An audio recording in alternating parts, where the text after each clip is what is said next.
सुप्रभात दोस्तों, welcome to S2 classes, Subra Saraswati classes. आज हम आपको एक बहुत ही इंपॉर्टेंट टॉपिक बताने जा रहे हैं ऑर्गेनिक केमिस्ट्री का, जहां पे इस क्वेश्चन की मदद से हम सारे लॉजिक को समझा देंगे कि अगर कभी भी कोई 2-4 ऑर्गेनिक कंपाउंड दिया हुआ है तो उसका एसिडिक स्ट्रेंथ को कैसे फाइंड आउट करेंगे। इसमें कहता है कि the correct order of increasing acidic strength क्या होगा। एक फिनॉल है, एक इथेनॉल है, क्लोरो एसिटिक एसिड है और एक एसिटिक एसिड है। इन चारों ऑप्शन से हम बहुत सारे ऑप्शन को दिमाग में घुसा देंगे। तो आप देखो, सबसे पहले आपको पता होना चाहिए कि फिनॉल ऐसा बनता है। ये छोटी मोटी बातें तो आपको पता होना चाहिए ना, अब एग्जाम देने जा रहे हो, ठीक है। OH ये है हमारा फेनॉल, ठीक। दूसरा है हमारे पास इथेनॉल, तो CH3 CH2 OH जो होता है वो इथेनॉल होता है, ठीक है सर। उसके बाद है हमारे पास क्लोरो एसिटिक एसिड। आपने एसिटिक एसिड कह लो या इसी को इथेनोइक एसिड कह लो, एक ही बात था। यानी CH3 C double bond OH ethanoic acid हो गया। अब क्लोरो एसिटिक एसिड कह रहा है, यानी यहां पर कहीं ना कहीं CH2 लग के एक क्लोरीन घुस गया, तो ये हो गया हमारे पास क्लोरो एसिटिक एसिड। समझेंगे आराम से। फिर कहता है acetic acid, CH3 C double bond OH हो गया, क्योंकि एसिटिक एसिड इथेनोइक एसिड होता है, उसमें लगा हुआ है क्लोरो, तो क्लोरीन लगा दिया। ये सिंपल क्या है, एसिटिक एसिड कह लो या इसको क्लोरो इथेनोइक एसिड, पूरा नाम बोलोगे क्लोरो इथेनोइक एसिड। इतना छोटा बात बाद में कंफ्यूज नहीं करोगे, नहीं सर, इथेनोइक एसिड। समझेंगे आराम से। अब ये 4 ऑप्शन जो हमारे पास दिया हुआ है, बोला सबसे अच्छा एसिडिक कौन होगा। तो सबसे पहले आपको पता होना चाहिए, थोड़ा सा, ज्यादा बड़ा नहीं, थोड़ा सा पता होना चाहिए कि सबसे ज्यादा एसिडिक स्ट्रेंथ अगर देखो आप, एसिडिक स्ट्रेंथ देखो तो सबसे ज्यादा C डबल बॉन्ड OH का होता है, यानी कार्बोक्सिलिक एसिड का दिखेगा ऑर्गेनिक कंपाउंड में। उससे ज्यादा H2SO4 HCl सब तो है नहीं। उसके बाद आपको दिखेगा CH3OH का, स्पेशली मिथाइल एल्कोहल का। फिर आपको दिखेगा HOH का, यानी वाटर का। फिर आपको दिखेगा C ट्रिपल बॉन्ड CH यानी अल्काइन का। ये थोड़ा सा बात आपको पता होना चाहिए, इसमें आपको कंफ्यूजन नहीं होना चाहिए। ये थोड़ा सा एसिडिक स्ट्रेंथ पता होना चाहिए। अच्छा, सबसे पहले ये है हमारे पास OH ग्रुप, अल्काइन। अच्छा, एक चीज और, अल्काइन से पहले थोड़ा सा और सिर्फ ये मिथाइल अल्कोहल लिखा ना। अब यहाँ पर एल्कोहल एक्सेप्ट मिथाइल समझाते हैं, तब जाके अल्कीन समझाते हैं। घबराना नहीं, ठीक है सर, नहीं घबराएंगे, ठीक है। तो हम कह रहे हैं, जब भी आपको एसिडिक स्ट्रेंथ पूछे ना, तो 12th लेवल पर इतना कम से कम पता होना चाहिए आपको, क्या कि सबसे ज्यादा कार्बोक्सिलिक एसिड H2SO4 HCl वगैरह को छोड़ के। उसके बाद अल्कोहल में सिर्फ एक अल्कोहल जो है मिथाइल अल्कोहल, जो पानी से ज्यादा एसिडिक है। उसके अलावा जो भी अल्कोहल बच गया, जैसे CH3 CH2OH हो जाए या CH3 CH2 हो जाए, यानी एक CH3OH को छोड़कर उसके अलावा जो भी अल्कोहल बन गया वो पानी के बाद एसिडिक ताकत रखता है, और तब जाके अल्काइन सबसे कम ताकत रखता है।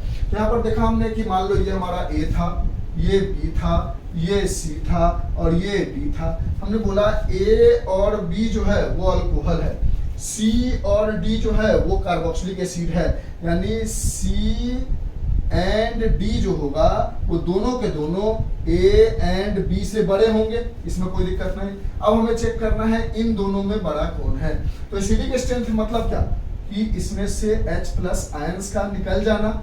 एसिडिक स्ट्रेंथ कैसे नापेंगे, which removes H+ ions easily। अब अगर आप खुद 10 रुपए रखे हो, किसी भिखारी को 10 रुपए दे दोगे तो आप तो भूखे रह जाओगे, लेकिन अगर आपके पास 100 है, किसी को 10 रुपए दे दोगे तो आपका भी काम चलेगा। उसी तरह एसिडिक स्ट्रेंथ चेक करते हैं हम, यहाँ O- आएगा और H+ बाहर निकलेगा।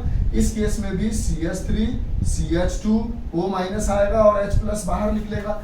इस केस में भी Cl CH2 C double bond O minus आएगा और H प्लस बाहर निकलेगा, और इस केस में भी CH3 C double bond O minus बाहर आएगा और H प्लस बाहर निकलेगा। अब जो बचा हुआ आयन है वो स्टेबल है या नहीं, यानी अपने घर से पैसा देने के बाद वो अपना भोजन कर पा रहा है कि नहीं। यानी अगर आपके पास 100 रुपए है तो 10 रुपए देके 90 रुपए में अपना काम चला पा रहे हो, तो क्या इसने O दे दिया तो इसको फायदा हुआ या नुकसान हुआ? तो बोला फायदा हुआ, नुकसान बिल्कुल नहीं हुआ। क्यों नहीं हुआ सर? क्योंकि ये एक बेंजीन रिंग है और बेंजीन रिंग में होता है रेजोनेंस। अब रेजोनेंस से फायदा क्या होगा? ये लोन पेयर नीचे उतरेगा, यहाँ पार्शियल डबल बॉन्ड बन जाएगा, ये पहले यहाँ आएगा तो लोन पेयर यहाँ आ जाएगा, उसके बाद ये लोन पेयर यहाँ उतरेगा, डबल बॉन्ड यहाँ आएगा पार्शियल, तो ये वाला लोन पेयर उतर के यहाँ आ जाएगा। अब ये लोन पेयर यहाँ आएगा, फिर ये लोन पेयर इस जगह उतरेगा तो पार्शियल डबल बॉन्ड यहाँ आएगा, तो ये बॉन्ड यहाँ लोन पेयर बना लेगा, और ये वाला बॉन्ड यहाँ पर फिर जाके लोन बनाएगा बॉन्ड।